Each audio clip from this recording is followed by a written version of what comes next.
Good morning. So, good afternoon. Afternoon. Good afternoon. Good afternoon, sir. Good afternoon. Wait 1 minute, please.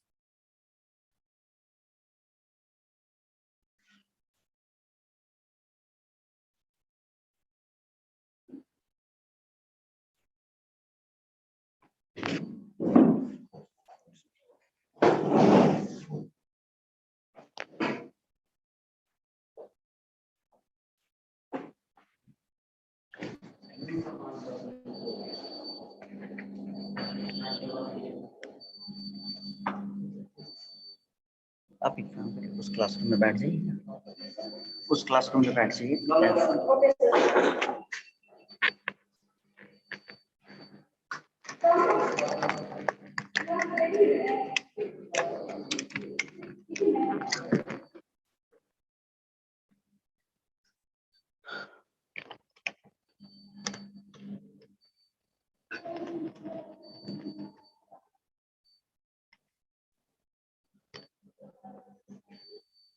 Now I'm audible to you.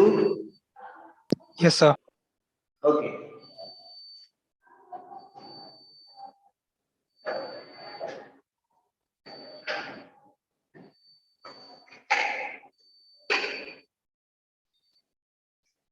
So today we are going to learn about in last class or previous class we have already learned about the topologies. Okay.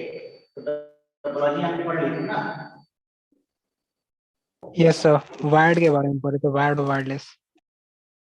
आज wire हम लोग wired topology और wireless topology दोनों को हमने पढ़ा था। यहाँ से आपको ये स्क्रीन दिख पा रही है, ये बोर्ड दिख पा रहा है जो लिखा हुआ है? Yes sir. दिख रहा है ना? रिफ्लेक्टेड है हल्का। अब clear sir. Yes sir, clear है। Now today we are going to learn topology को हमने देखा था दो तरीके से देखा था, एक वायर टोपोलॉजी था या वायर बेस्ड टोपोलॉजी था और दूसरा था वायरलेस बेस्ड टोपोलॉजी। ठीक है, तो वायर बेस्ड टोपोलॉजी में हम लोगों ने बस, रिंग, मेश, स्टार, हाइब्रिड ये सारे टोपोलॉजीज को देखा था। तो हाइब्रिड तो सेलुलर वायरलेस में भी आ जाएगा और वायरलेस टोपोलॉजी के टोपोलॉजी में जिसको हम लोगों ने सुना था सेलुलर टोपोलॉजी, तो ये सेलुलर टोपोलॉजी वायरलेस टोपोलॉजी में आ जाएगा। ठीक है ना? नाउ जब हम लोग बात करें टोपोलॉजी तो हमने खत्म कर लिया, तो वायर बेस्ड टोपोलॉजी का हमारा क्या था? बस, स्टार, रिंग, ये तीन आपके बेसिक टोपोलॉजीज हैं जो कि आपके एग्जाम में पूछे जाएंगे।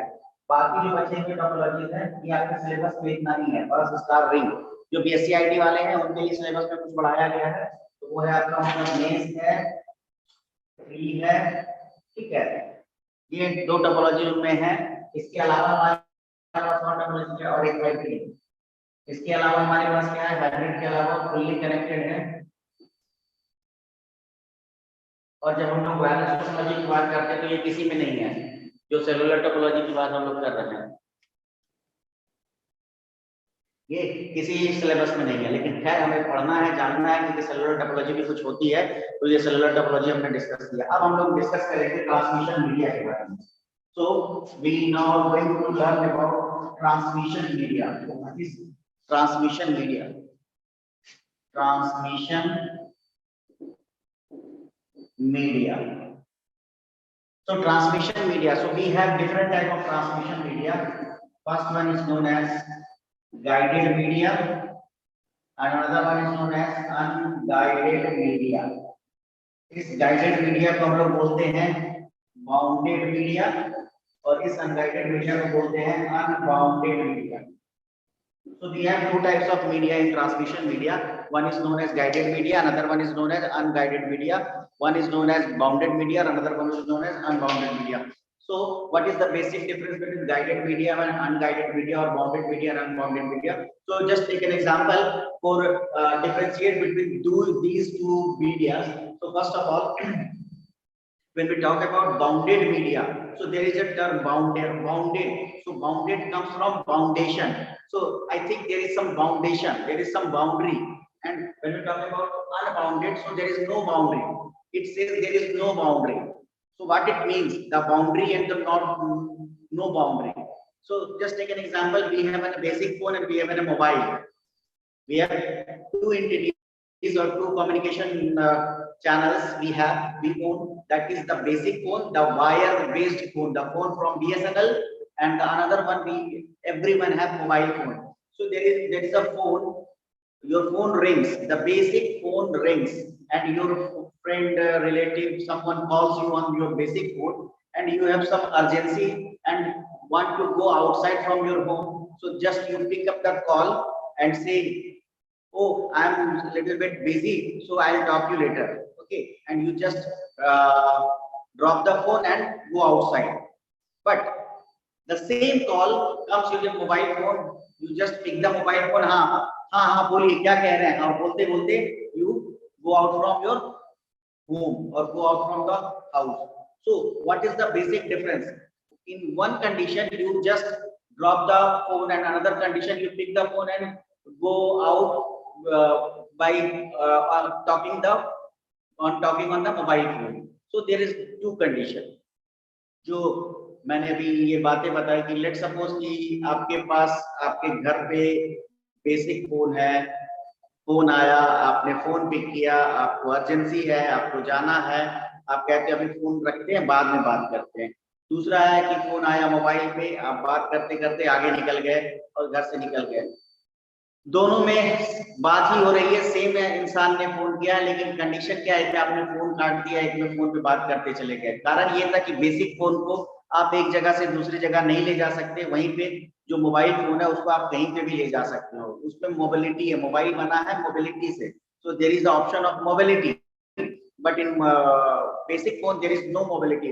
वो आपको रोकता है, जहां तक टेलीफोन का वायर होगा उतना ही दूर तक आप टेलीफोन पे ले जाके बात कर सकते हो, लेकिन मोबाइल फोन में ऐसा नहीं है. सो जो मैं बाउंडेशन की बात कर रहा हूँ, गाइडेड मीडिया या बाउंडेड मीडिया इसलिए है कि वो आपको बाउंड करता है, वो आपको रोकता है, उसकी बाउंड्री है कि यहाँ से आगे तक आप नहीं जा सकते हो.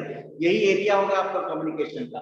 वहीं पे अनगाइडेड और अनबाउंडेड मीडिया की बात करते हैं तो मोबाइल फोन, यहाँ पे आपकी कोई बाउंड्री नहीं है. यू कैन टॉक एवरीवेयर, कहीं पे भी जहां उसका सिग्नल अवेलेबल हो आप घूम घूम के बात कर सकते हो. So there is no boundary. Guided media that means someone guides you, आपको वो बताता है कि नहीं यहाँ तक, इससे ज्यादा नहीं. दूसरा में गाइड नहीं करता, चलो जाओ जहां जाना, जहां मर्जी, उस कॉर्नर में चले जाओ या उस कॉर्नर में चले जाओ, चाहे उधर चले जाओ, you can move anywhere. So this is called unguided. So there are two types of media, bounded media and unbounded media, or we can say guided media and unguided media. तो बात समझ में आई, what is guided media, unguided and bounded unbounded media? Yes, sir.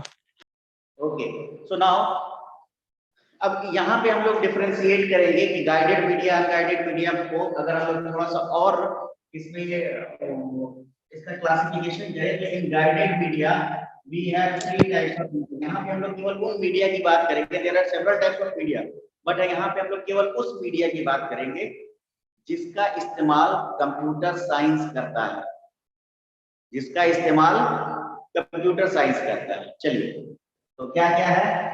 पहला यहाँ twisted pair, दूसरा है coaxial, तीसरा है फाइबर, ऑप्टिकल फाइबर केबल.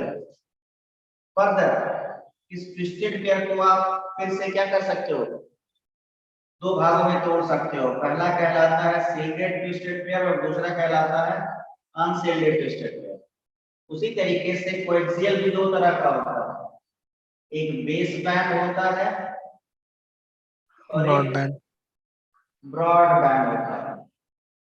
वहीं पे ऑप्टिकल फाइबर केबल को भी आप डिफरेंशिएट कर सकते हो. एक होता है सिंगल मोड फाइबर और एक होता है मल्टी मोड फाइबर. वहीं पे जब आप अनगाइडेड मीडिया को आप डिवाइड करोगे तो यहाँ पे भी आप दो डिवीजन कर सकते हो. एक हो सकता है आपका वेव्स और दूसरा होगा लाइट रेज. जब हम लोग वेव्स की बात करें तो यहाँ होगा एक रेडियो वेव होगा और एक माइक्रोवेव होगा. माइक्रोवेव इंफ्रारेड की बात करेंगे. ठीक है. केवल इंफ्रारेड, क्योंकि कंप्यूटर में तो उसी का इस्तेमाल होता है, दूसरे रे का इस्तेमाल नहीं होता है, इसीलिए केवल इंफ्रारेड की बात कर रहे हैं हम लोग। चलिए, तो अगर आप देखो फाइनली काउंट करो तो कितने मीडिया है हमारे पास, 1 2 3 4 5 6 7 8 9। So we have 9 types of media we have, जिसको हम लोग कंप्यूटर्स में यूज कर सकते हैं, कंप्यूटर में जिसका इस्तेमाल कर सकते हैं। तो अब ये जो 9 मीडिया है, ये जो 9 मीडिया हमारे पास है, इस 9 मीडिया में कौन सा मीडिया आप सेलेक्ट करोगे, ये कैसे पता चलेगा? ठीक है, इस 9 मीडिया में आप कौन सा मीडिया सेलेक्ट करोगे, हाउ कैन यू डिसाइड? सो मैं जस्ट cost factor.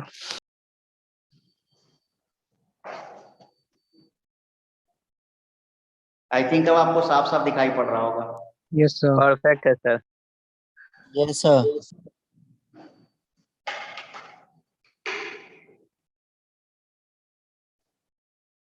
चलिए, अब क्लियर है? Yes, sir. Yes, sir. जब हम लोग STP, UDP, baseband, broadband, single mode, multi mode, infrared ये सब की बात करते हैं, तो इसमें कौन सा मीडिया आप सेलेक्ट करोगे, ये कैसे डिसाइड होगा? क्यों? उसके पीछे का कारण है कि अगर आपके पास सिलेक्शन करने के लिए बहुत सारी चीजें, यानी आपके पास अगर ऑप्शन है तो आप उस ऑप्शन में फिर क्या करते हो, जज करते हो। तो simply we have several types of media, so we also जज, हम भी जज करेंगे कि कौन हमारे लिए बेहतर होगा, कौन बेहतर नहीं होगा। तो अगर थोड़ा सा ध्यान दो कि आप सिंपली अपने लिए एक शर्ट खरीदने के लिए गए बाजार, तो वहां पे जब आप जाते हो तो वहां पे आपको सेलेक्ट करने का आपके पास ये क्राइटेरिया होता है। क्या क्राइटेरिया होता है? तो सबसे पहला क्राइटेरिया होता है कि आपको 1000 रुपया के अंदर शर्ट खरीदनी। चलिए, पहला क्राइटेरिया। दूसरा क्राइटेरिया क्या है कि अगर ब्लू कलर टाइप में मिल जाए कुछ तो ज्यादा अच्छा होगा, मतलब कलर आपका क्राइटेरिया है। इसके बाद आपका क्या क्राइटेरिया है कि इसका फुल स्लीव हो कि हाफ स्लीव हो, मतलब कि फुल बांह वाला ले कि हाफ बांह वाला ले, ये क्राइटेरिया हो सकता है। और क्या क्राइटेरिया होगा कि फैब्रिक कैसा हो, कॉटन हो, लिनेन हो या जो भी हो। और भी क्राइटेरिया आपके हो सकते हैं, जैसे क्या क्राइटेरिया हो सकता है और आपका Size. तो कैजुअल हो, नॉर्मल हो, पार्टी वेयर हो, इस तरह के बहुत सारे पैरामीटर्स आपके पास होते हैं।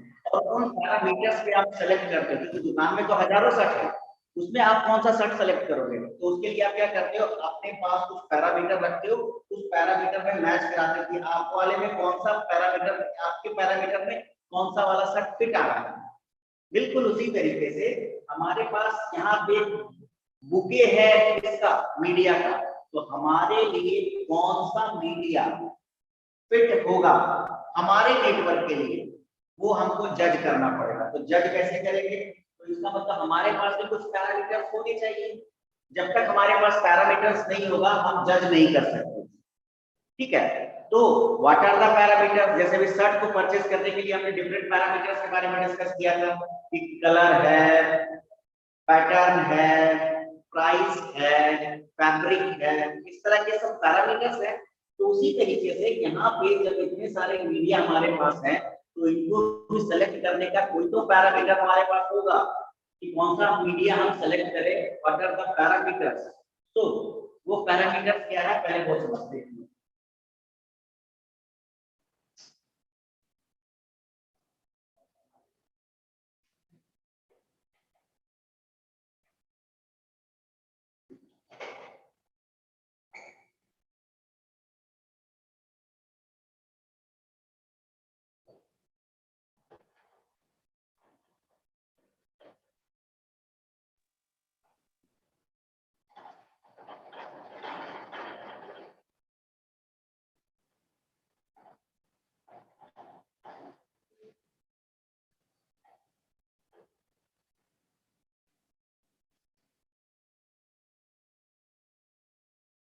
So now we think about the parameters. What are the parameters? इसको हम लोग कह सकते हैं factors to choose transmission media.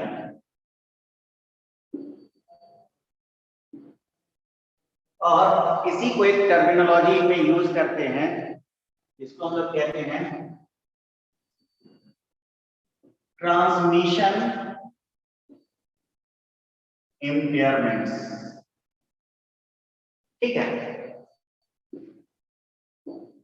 तो क्या क्या वो फैक्टर होंगे, क्या क्या वो पैरामीटर होगा? तो सबसे पहला पैरामीटर है आपका कॉस्ट।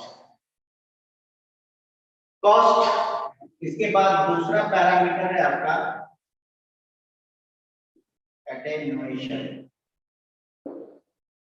तीसरा जो फैक्टर है वो है नॉइज इम्यूनिटी। चौथा जो फैक्टर है वो है क्रॉस टॉक। पांचवा जो फैक्टर है आपका वो है प्रोपगेशन डिले। Propagation delay. छठा जो है वो है ट्रांसमिशन डिले। चलिए एक एक करके समझते हैं। जो हमारे पास पहला जो फैक्टर है जिसको हम लोगों ने कह रहे हैं कॉस्ट। अब कॉस्ट क्या है? तो cost is very much important. Cost तो हर चीज के लिए इंपॉर्टेंट होता है। लेट्स सपोज कि एक परचून की दुकान वाला है और उसको हम कहेंगे कि ऑप्टिकल फाइबर नेटवर्क लगा लो आप, तो उसका पर डे का 1000 रुपया 5000 रुपया का सेल है और वो 2 लाख रुपया का क्यों सामान लगाएगा? पॉसिबल नहीं है उसके लिए, ठीक है।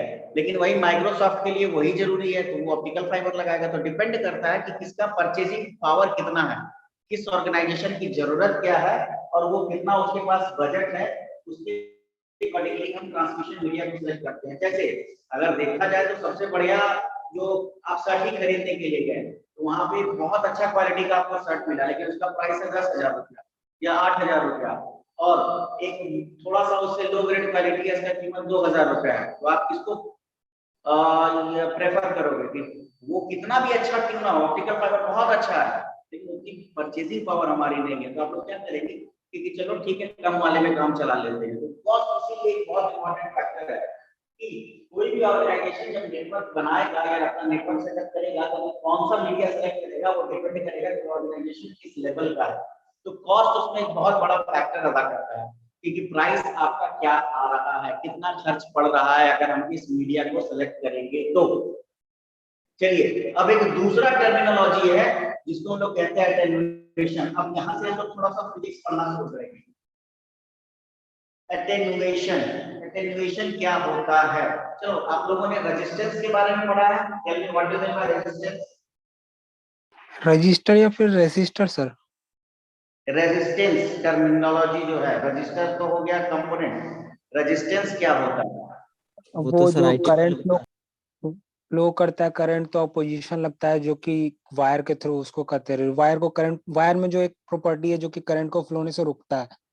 बिल्कुल, ये मेटल की वायर मेटल से बना होता है। तो किसी भी मेटल में क्या होता है ना, या इसको हम लोग अगर बात करें इलेक्ट्रोस्टैट से लेके, तो एक टर्म होता है कंडक्टिविटी और दूसरा होता है रेजिस्टिविटी। तो कोई भी मेटल जो होता है वो क्या होता है, या तो करंट को पास होने देगा या करंट को रोकेगा। अगर करंट को अच्छे से पास होने दे रहा है इसका मतलब उसकी रेजिस्टिविटी कम है, और करंट को पास होने देने से वो रोक रहा है इसका मतलब उसकी कंडक्टिविटी खराब है। और कंडक्टिविटी और रेजिस्टिविटी एक दूसरे का अपोजिट होता है। अगर रेजिस्टिविटी खराब है मतलब कंडक्टिविटी अच्छा है, और कंडक्टिविटी खराब है तो रेजिस्टिविटी अच्छा है। इसको हम लोग कहते हैं R इक्वल्स टू 1 बाय रो। रो होता है कंडक्टिविटी के लिए, R होता है रेजिस्टिविटी के लिए। यानी रेजिस्टिविटी बढ़ेगा तो कंडक्टिविटी घटेगा, और कंडक्टिविटी बढ़ेगा तो रेजिस्टिविटी घटेगा, ठीक है। वो सारा रेसिप्रोकल टू ईच अदर। तो जब हम लोग बात कर रहे हैं नेटवर्क पे सिग्नल भेजने के लिए, तो नेटवर्क पे जो डेटा जा रहा है आपका, या सिग्नल जो ट्रैवल कर रहा है, वो बेसिकली है क्या? वो करंट ही है। वो करंट है, लो पावर करंट है और कुछ नहीं है। जैसे टेलीफोन का वायर, उस पे 9 वोल्ट का करंट दौड़ता है, इसीलिए आपको करंट नहीं लगता है। क्यों? क्योंकि आपका बॉडी 8 वोल्ट तक भी करंट को ऐसे ही पता भी नहीं चलेगा आपको, और उसमें 9 वोल्ट का करंट जाता है। 12 वोल्ट का बैटरी से आप करंट करते हो, उसको टच करते हो, करंट नहीं लगता क्योंकि आपका बॉडी उसको आसानी से अब्सॉर्ब कर लेता है। लेकिन वही 220 वोल्ट वाला करंट से करंट लगता है। तो बेसिकली जो भी डेटा या सिग्नल आपका ट्रैवल कर रहा है वायर पे, वो बेसिकली क्या है, एक करंट है। और करंट को अगर हम आगे बढ़ रहा है तो करंट क्या है, फ्लो ऑफ इलेक्ट्रॉन्स। लेकिन जब इलेक्ट्रॉन फ्लो हो रहा है तो उसको फ्लो करने के लिए क्या होता है ना, कि उसको कोई रोक रहा है, क्योंकि जिस मीडिया पे वो ट्रैवल कर रहा है उस मीडिया की प्रॉपर्टी है कि वो उसको रोकेगा ही रोकेगा, हर हाल में रोकेगा। और रोकने की इसी प्रक्रिया को हम लोग क्या कहते हैं, रेजिस्टिविटी। और जिस मेटल का रेजिस्टेंस ज्यादा होगा उसमें करंट क्या खपत ज्यादा होगा। कहते हैं ना करंट खा गया, करंट खा नहीं गया, उसमें रेजिस्टिविटी इतनी थी कि करंट आगे पहुंचने के लिए, जैसे लेट सपोज क्या है ना, खाली रास्ता है तो आप काफी स्पीड से आगे निकल सकते हो, लेकिन अगर भीड़ भाड़ वाला रास्ता है तो क्या होता है, आप थक जाते हो चलते चलते। क्यों? क्योंकि जब आप भीड़ भाड़ वाले रास्ते से जाते हो तो आपको ज्यादा एनर्जी खर्च करनी होती है। क्यों? क्योंकि अगल बगल वाला बीच में खड़ा है तो उसको हटाते हुए इधर उधर करते हुए क्या होता है, तो आप उसमें एक्स्ट्रा एनर्जी खर्च करते हो। तो आपका जो फाइनल पोजीशन पे जो डेस्टिनेशन है वहां तक पहुंचने के बाद आप थोड़ा सा क्या हो जाते हो, क्योंकि आपका एनर्जी डाउन हो जाता है, एनर्जी लेवल कम हो जाता है। यही तो यहाँ पे भी हो रहा है कि हर मीडिया की एक प्रॉपर्टी होती है रेजिस्टिविटी। तो उस पर जब करंट दौड़ता है तो मीडिया क्या करेगा, तो मेटल क्या करेगा, मीडिया बेसिकली यहाँ मेटल का है। नॉर्मली हम लोग कॉपर, आयरन, एल्यूमिनियम ये सब इस्तेमाल करते हैं। तो वो जब उसमें सिग्नल ट्रैवल करता है तो वो उस मेटल की जो प्रॉपर्टी है, रोकने की प्रॉपर्टी है, वो रोक रहा है। तो रोकने तो वो रुक जाएगा, करंट का जो सिग्नल मतलब इलेक्ट्रॉन रुक जाएगा। तो वो रुकता नहीं है, वो क्या करता है, वो अपनी एनर्जी को खर्च करता है आगे बढ़ने में। मान लो इधर से कोई रोक रहा है तो क्या कर रहा है, ज्यादा एनर्जी लगा के आगे बढ़ते चला जा रहा है।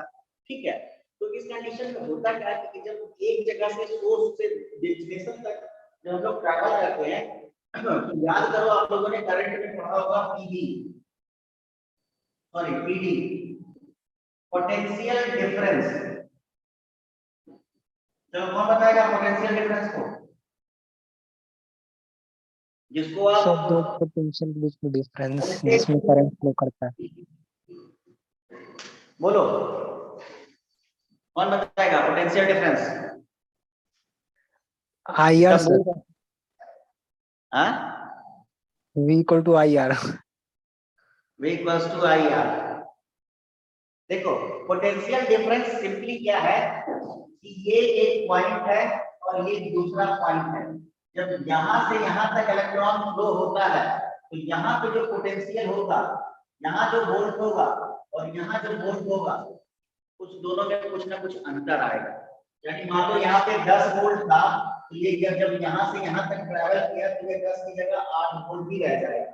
तो दोनों पॉइंट के बीच में 2 वोल्ट का डिफरेंस आया। तो ये 2 वोल्ट का डिफरेंस क्यों आया? तो कारण ये था कि जब ये इस रास्ते पे चल रहा था तो इस रास्ते पे चलने के लिए कुछ एनर्जी ये खर्चा करेगा या नहीं करेगा? दुनिया में कोई भी तरह का काम हो, ईच एंड एवरी टास्क, चाहे आप करते हो, चाहे कोई वाइल्ड एनिमल करता हो, चाहे प्रकृति खुद भी कोई काम करता हो, हर जगह वो एनर्जी क्या कर रहा है, खर्च कर रहा है। और खर्च नहीं कर रहा है, एनर्जी को कन्वर्ट कर रहा है एक फॉर्म से दूसरे फॉर्म में। वो क्या कन्वर्ट हो रहा है वो आगे हम लोग पढ़ेंगे। तो क्या हो रहा है कि ये यहाँ से यहाँ तक ट्रैवल करते हैं, कुछ तो एनर्जी लॉस करेगा। तो क्योंकि इसके पास कौन सा एनर्जी है, तो इसके पास इलेक्ट्रिसिटी है, मतलब करंट है। तो वो क्या करेगा, इसी करंट में से जो 10 वोल्ट था, इसी करंट में से ये क्या करेगा, 2 वोल्ट खर्च कर देगा यहाँ तक पहुंचने के लिए। तो इसी को कहते हैं पोटेंशियल डिफरेंस, जिसको हम लोग वोल्ट में मेजर करते हैं। तो सिंपली जब किसी भी मीडिया पे डेटा ट्रैवल करता है या सिग्नल ट्रैवल करता है तो यहाँ से यहाँ तक पहुंचने में वो कुछ ना कुछ एनर्जी लॉस करेगा। ये हर हाल में होगा, चाहे दुनिया का कोई भी मीडिया आप लेके आओ, हर हाल में वो एनर्जी क्या करेगा, लॉस करेगा। तो मान लो कि हमारा 5 वोल्ट था, हम 1 के लिए क्या इस्तेमाल करते हैं, 5 वोल्ट इस्तेमाल कर रहे हैं। तो ये 5 वोल्ट का हमने भेजा यहाँ से यहाँ तक, पॉइंट ए से पॉइंट बी तक। लेकिन यहाँ ये रास्ता में जाते जाते क्या हुआ, ये 5 वोल्ट क्या हो गया, एक सर्टेन डिस्टेंस तक ये 5 वोल्ट ही रहेगा। लेकिन एक सर्टेन लिमिटेड पॉइंट पे जाने के बाद ये धीरे धीरे धीरे धीरे धीरे घटना शुरू हो जाएगा। तो ये जो सर्टेन पॉइंट है जहां तक ये अपनी एनर्जी को मेंटेन रखेगा, मतलब गिरने नहीं देगा, तो यही इसका एटेन्यूएशन कहलाता है। क्या कहलाता है, एटेन्यूएशन। यानी बिना सिग्नल को लॉस किए हुए, यानी बिना एनर्जी को खर्च किए हुए वो कितना दूर तक ट्रैवल कर सकता है, यही प्रॉपर्टी एटेन्यूएशन कहलाती है। तो हमारे लिए कौन सा मीडिया बेहतर होगा, जिसमें कि हर 100 मीटर पे वो सिग्नल लॉस कर जाए या 2 किलोमीटर पे सिग्नल लॉस करे? जिसका एटेन्यूएशन ज्यादा हो वो ज्यादा अच्छा। ज्यादा डेस्टिनेशन जो ट्रैवल करे वो हमारे लिए बेहतर होगा। तो हर मीडिया की एटेन्यूएशन कैपेबिलिटी फिक्स है। जैसे अगर आप यूटीपी केबल इस्तेमाल करते हो तो ये मैक्सिमम 100 फीट यानी सॉरी 330 फीट यानी ये 100 मीटर, इसका एटेन्यूएशन 100 मीटर होता है। वहीं पे अगर आप कोएक्सियल केबल यूज करोगे तो ये 0.5 किलोमीटर से लेके 3 किलोमीटर तक का केबल मिलता है, जिसमें कि ये बिना सिग्नल को लॉस किए हुए ले जा सकता है। और वहीं अगर आप ऑप्टिकल फाइबर केबल की बात करते हैं तो ये 60 किलोमीटर तक बिना एनर्जी को लॉस किए हुए डेटा को क्या कर सकता है, ले जा सकता है। तो हमारे लिए बेहतर कौन होगा ये आपको सोचना है। तो this is the term attenuation. बात समझ में आई? Yes sir. कोई दिक्कत है इसमें? No sir. चलिए तो आगे बढ़े। Yes sir. Noise immunity. चलिए दो अलग अलग डिफरेंट वर्ड है। पहला वर्ड क्या ला रहा है, नॉइज, और दूसरा वर्ड क्या ला रहा है, immunity. So tell me what do you mean by noise and what do you mean by immunity? Noise means unwanted signals. Noise means unwanted, ठीक है। और अगर हम लोग सिग्नल की बात कर रहे हैं तो अनवांटेड सिग्नल। नॉइज कहीं पे भी हो सकता है। आप दाल चावल खा रहे हो, बीच में कंकड़ निकल गया, दैट इज नॉइज। क्लास में कोई टीचर क्लास ले रहा है और बच्चे हल्ला कर रहे हैं, दैट इज नॉइज, ठीक है। तो noise that means unwanted, whatever we never want but we can get it, then this is known as noise. तो उसी तरीके से जब सिग्नल ट्रैवल करता है एक जगह से दूसरी जगह, तो हमारे इस वातावरण में, इस एनवायरनमेंट में हजारों तरह के सिग्नल एक तैर रहे हैं। जैसे मैंने अभी बोला ये भी लिखते हैं, यहाँ पे जियो का भी सिग्नल है, यहाँ वोडाफोन का भी सिग्नल है, यहाँ आइडिया का भी सिग्नल है, यहाँ एयरटेल का भी सिग्नल है, यहाँ पे और भी कोई इंटरनेट कंपनी है उसका भी सिग्नल है, ठीक है। मैं जो बोल रहा हूँ ये भी तो कुछ वाइब्रेशन है ना, ये भी कुछ फ्रीक्वेंसी है। तो हर ये जो बिजली, ये लाइट जल रहा है, ये लाइट भी अपना कोई फ्रीक्वेंसी इमिट कर रहा होगा, ठीक है, क्योंकि light rays also some frequency. तो हर जगह फ्रीक्वेंसी अवेलेबल है। अब आपका जो मीडिया है वो कहीं से आप लेके जा रहे हो, तो आपका मीडिया इन सारे जो एक्स्ट्रा फ्रीक्वेंसीज जो चारों तरफ है वो आपके लिए अनवांटेड है, ठीक है ना, वो आपके लिए अनवांटेड है। लेकिन जिनके लिए वांटेड है वो ठीक है, लेकिन फिर भी ये आपके लिए अनवांटेड है। तो जब कोई सिग्नल कैरी होता है एक लोकेशन से दूसरे लोकेशन पे, ये आपका सिग्नल कैरी हो रहा है, तो आसपास के जो सिग्नल होते हैं वो इस सिग्नल के साथ हो लेते हैं, और ये जब इस सिग्नल के साथ हो लिए तो ये क्या कहलाता है, नॉइज कहलाता है। ये क्या कहलाता है, नॉइज कहलाता है। मतलब अब आपको इस सिग्नल के साथ, आपको अपने सिग्नल के साथ कुछ और भी सिग्नल मिलेगा। आज के डेट में तो काफी ज्यादा मोबाइल फोन्स के वॉइस क्लैरिटी बहुत ज्यादा हो गई है जब से 4G आया है या CDMA टेक्नोलॉजी आया है। लेकिन जब 2G टेक्नोलॉजी था और 3G टेक्नोलॉजी था उस समय वॉइस में काफी वाइब्रेशन और कई बार आवाज खराब सुनाई पड़ता था, ठीक है। तो वो टेक्नोलॉजी ऐसी बदली है जिसकी वजह से ये सारी चीजें नहीं हो पा रही है, हो रही है। लेकिन पहले नॉइज का कॉन्सेप्ट बहुत था। तो नॉइज में क्या है, क्योंकि आपको अनवांटेड सिग्नल मिल रहे हैं, हमें क्या चाहिए, ये अनवांटेड सिग्नल नहीं चाहिए। तो इसके लिए क्या होगा कि हमारा मीडिया ऐसा होना चाहिए कि इस अनवांटेड सिग्नल को रोक सके। इम्यूनिटी का मतलब रोकने की क्षमता। अभी हम ना कोरोना का हम लोग ले रहे हैं टीका, टीका का अंग्रेजी क्या होता है, इम्यूनाइजेशन, टीकाकरण। तो इम्यून करता है जो, मतलब रोकथाम की जिसके पास कैपेबिलिटी हो। यानी हम ऐसे मीडिया का सिलेक्शन करेंगे जिसके पास नॉइज रोकने की कैपेबिलिटी हो। वो नॉइज अगर है हमारे चारों तरफ तो उस नॉइज को क्या कर सके, रोक सके, that is known as noise immunity. So there are several type of noise. जैसे नॉइज अब क्या होता है वो भी मैं आपको बताता हूँ। कभी आपने सुना है कि बिजली में शॉर्ट सर्किट लगने से आग लग गई? यस तो सर। कई बार गर्मी में तो आए दिन सुनते हो कि शॉर्ट सर्किट लगने की वजह से आग लगी। तो ये शॉर्ट सर्किट लगा कैसे? ओवरलोड से हीट हो गया, हीट के कारण लग गया। लोड से हीट हो गया। तो देखो होता क्या है कि किसी केबल की अपनी कैपेबिलिटी होती है, वो कितना करंट ले जा सकता है। उससे ज्यादा करंट अगर हम उससे लेना चाहते हैं तो क्या होगा, रेजिस्टेंस जो होता है, जो मैंने एप्लीकेशन में पढ़ाया है, उस केबल का जो रेजिस्टेंस है उसको रोकना शुरू करता है, और जब रोकना शुरू करेगा तो क्या होगा, एनर्जी Heat का generate होगा। जनरेशन। एनर्जी का जनरेशन लॉ क्या कहता है, ट्रांसफॉर्म होता है एक एनर्जी दूसरे फॉर्म में, तो वहां पे इलेक्ट्रिक एनर्जी हीट के फॉर्म में। कैसे ट्रांसफॉर्म होगा, तो जब एक एनर्जी है, करंट एनर्जी है, करंट एनर्जी, अब वो जब रेजिस्टेंस की वजह से करंट को जब हम रोक रहे हैं तो करंट क्या हो रहा है, एक फॉर्म से दूसरे फॉर्म में जो करंट खर्च हो रहा है, जो कम हो रहा है, वो कम नहीं हो रहा है, वो हीट में बदल रहा है, और वो हीट होते होते तार को इतना गर्म कर देगा कि उसमें आग लग जाती है। ठीक है, तो ये due to what, it is due to only the physical characteristics of media, जो मीडिया की फिजिकल कैरेक्टरिस्टिक्स है उसकी, उसी की वजह से ये शॉर्ट सर्किट लगते हैं।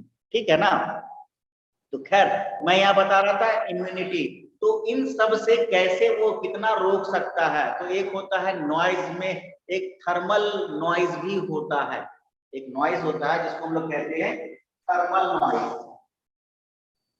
तो जो मीडिया आप इस्तेमाल कर रहे हो, क्या उसमें थर्मल नॉइज बन रहा है, मतलब क्या वो गर्म हो रहा है ना डेटा को ले जाने के टाइम पे, सिग्नल जब ट्रैवल कर रहा है, और अगर वो हीट हो रहा है, इसका मतलब हीट कैसे हो रहा है, तो आप ही का सिग्नल का इस्तेमाल कर रहा है वो हीट होने के लिए, क्योंकि अभी हमने पढ़ा एनर्जी कंजर्वेशन लॉ की, करंट ही बदल रहा है किसमें, हीट में, यानी करंट आपका मान लो 100 वोल्ट था, उस 100 वोल्ट में वो 20 वोल्ट कन्वर्ट हो गया हीट में, तो आपके पास 80 वोल्ट ही बचा। This is called noise immunity, noise. और आपका मीडिया इसको क्या रोक पा रहा है या नहीं रोक पा रहा है।